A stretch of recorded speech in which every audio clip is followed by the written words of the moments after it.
अयोध्या से जुड़ी कहानी और विवाद की नींव तब पड़ गई थी जब 400 साल पहले वहां पर मस्जिद बनाया गया था। साल 1528 विवादित जगह पर मुगल बादशाह बाबर ने मस्जिद का निर्माण किया, जिसे लेके हिंदुओं में दावा रहा है कि विवादित जगह राम जन्मभूमि थी और वहां पर पहले एक मंदिर था। 1853 में इस जगह के आसपास पहली बार दंगे हुए, जिसके चलते अंग्रेजी प्रशासन ने 1959 में आसपास के एरिया में बाड़ा लगा दिया। मुसलमानों को ढांचे के अंदर और हिंदुओं को बाहर चबूतरे पर पूजा करने की इजाजत दी गई। इसके बाद असली विवाद 1949 को शुरू हुआ, जब 23 दिसंबर की देर रात विवादित स्थल पर भगवान श्री राम की मूर्ति पाई गई। हिंदुओं का कहना था कि वो मूर्ति प्रकट हुई है, जबकि मुसलमानों ने आरोप लगाया कि देर रात किसी ने चुपचाप आकर वहां पर मूर्ति रख दी है। उस समय की यूपी सरकार ने मूर्ति हटाने के आदेश दिए। उस समय के जिला मजिस्ट्रेट के नायर ने दंगों और हिंदुओं की भावनाओं के भड़कने के डर से आदेश को पूरा करने में असमर्थता जताई, जिसके बाद सरकार ने विवादित ढांचे को ताला लगवा दिया। इसके बाद फैजाबाद सिविल कोर्ट में 2 याचिकाएं दाखिल की गईं। पहली ऑल इंडिया महासभा के जनरल सेक्रेटरी गोपाल विसारद द्वारा, इसमें उन्होंने रखी हुई मूर्ति के पूजन करने की इजाजत मांगी। दूसरी याचिका रामचंद्र दास परमहंस द्वारा की गई, जिसमें उन्होंने लोगों को बिना किसी रोक के पूजा करने की अनुमति मांगी। दोनों याचिकाओं को फैजाबाद सिविल कोर्ट ने 1951 में मर्ज कर दिया। इसके बाद निर्मोही अखाड़ा के एक और महंत रघुनाथ ने फैजाबाद सिविल कोर्ट में याचिका डाली, जिसमें उन्होंने दावा किया कि जहां पे अभी बाबरी मस्जिद है वहां पहले एक मंदिर था। 1961 यूपी सुन्नी वक्फ बोर्ड ने एक याचिका डाली, जिसमें उन्होंने मूर्तियों को हटाने की मांग की। इसके बाद विवादित जगह पर मंदिर बनाने के लिए 1984 में विश्व हिंदू परिषद ने एक कमेटी गठित की। 1986 में जज के.एम. पांडे द्वारा हिंदुओं को पूजा करने की इजाजत दी गई और वहां से ताला हटवाने का आदेश भी जारी किया। इसके बाद 1979 में पूर्व प्रधानमंत्री राजीव गांधी की सरकार के द्वारा रामशिला शिलान्यास करने की तारीख प्रस्तावित की गई, जिसके चलते 9 नवंबर 1979 को राम शिलान्यास किया गया। इसके बाद पूरे देश में बहुत माहौल गर्म हो चुका था। अब इस पूरे अध्याय की सबसे विवादित तारीख आती है 6 दिसंबर 1992, जब काफी सारे हिंदू संगठन और लाखों कार्यकर्ताओं ने मस्जिद को ढा दिया। देश भर में हिंदू मुसलमानों के बीच में दंगे भड़क गए, जिसके अंदर हजारों लोगों की जानें गईं।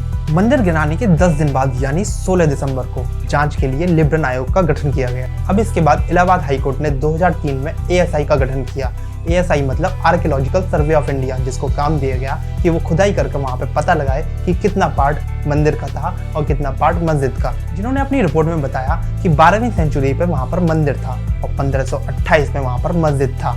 हालांकि ASI के कुछ कर्मचारी इस रिपोर्ट का विरोध करते रहे हैं। इसके बाद 2010 में इलाहाबाद हाईकोर्ट ने 3 जजों की bench Justice SV Khan, Justice Sudhir Agarwal, Justice DV Sharma की बेंच से 2-1 की मेजोरिटी में फैसला सुनाया। फैसले में बताया गया कि जहां मंदिर का मेन गुम्बद था वह जगह रामलला को दी जाएगी।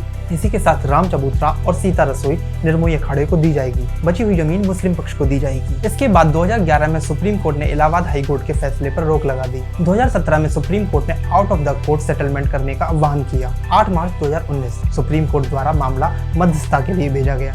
पैनल को 8 सप्ताह के अंदर रिपोर्ट सबमिट करने के लिए कहा गया। 1 अगस्त 2019 को पैनल ने अपनी रिपोर्ट सबमिट की। 2 अगस्त 2019 को सुप्रीम कोर्ट ने बताया कि मध्यस्थता पैनल समाधान करने में असफल रहा। इसके बाद सुप्रीम कोर्ट ने लगातार 40 दिन यानी 6 अगस्त 2019 से 16 अक्टूबर 2019 तक सुनवाई की, जिसके बाद 16 अक्टूबर 2019 को फैसला सुरक्षित कर लिया गया। इसके बाद 9 नवंबर को सुप्रीम कोर्ट की 5 जजों की बेंच ने अपना फैसला सुनाया, जिसके अंदर justice S.A. Bobde, justice D.Y. Chandrachud, justice Ashok Bhushan और जस्टिस S. अब्दुल नजीर शामिल थे।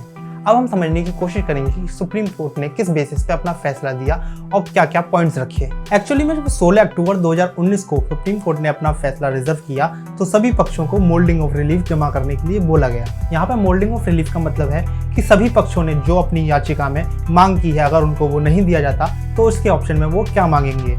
जिसमें निर्मोही अखाड़ा को रिप्रेजेंट कर रहे सुनील कुमार जैन ने बताया कि 1934 के बाद की अंदर की जमीन सभी हमें मिलनी चाहिए। सुन्नी वक्फ बोर्ड को रिप्रेजेंट कर रहे राजीव धवन ने बताया कि 6 दिसंबर 1992 से पहले जो जमीन पर मस्जिद था केवल उसे ही कंसीडर करा जाना चाहिए। उनके अनुसार 1949 में रखी गई मूर्ति एक इलीगल एक्ट थी, जिसका बेनिफिट किसी भी पक्ष को नहीं मिलना चाहिए। उन्होंने ये भी कहा कि राम चबूतरा जहाँ पर हिंदू पूजा करते हैं वही असली में राम जन्मभूमि है और उस एरिया में हिंदुओं की पूजा करने पर उन्हें कोई ऐतराज नहीं है, बस अंदर का हिस्सा सुन्नी वक्फ बोर्ड को ही मिलना चाहिए। रामलला को रिप्रेजेंट कर रहे CS वैद्यनाथन का कहना था कि इस जगह पर हमेशा से ही एक मंदिर था जिसे तोड़कर बाद में मस्जिद बनाया गया। उनका ये भी कहना था कि 1949 से जब से मूर्ति रखी गई उसके बाद से सारा कंट्रोल उन्हीं के पास है। और उन्होंने ASI की रिपोर्ट का हवाला देते हुए बताया कि मस्जिद के सारे पिलर्स और स्लैब पर हिंदू आकृतियां बनी हुई हैं, जो कि दिखाता है कि पहले यहाँ पर राम मंदिर था। सारी दलीलों को सुनने के बाद सुप्रीम कोर्ट ने कहा कि कहीं सुनी बातों पर या ASI की रिपोर्ट पर किसी को मालिकाना हक नहीं दिया जा सकता। जमीन का हक लीगल प्रिंसिपल और एविडेंस पर ही डिसाइड हो सकता है, और एविडेंस ये शो करते हैं कि मस्जिद होने के बावजूद हिंदुओं की पूजा करने पर वहाँ पर कभी रोक टोक नहीं रही। इसके बाद SC ने कहा कि मेजॉरिटी ऑफ केस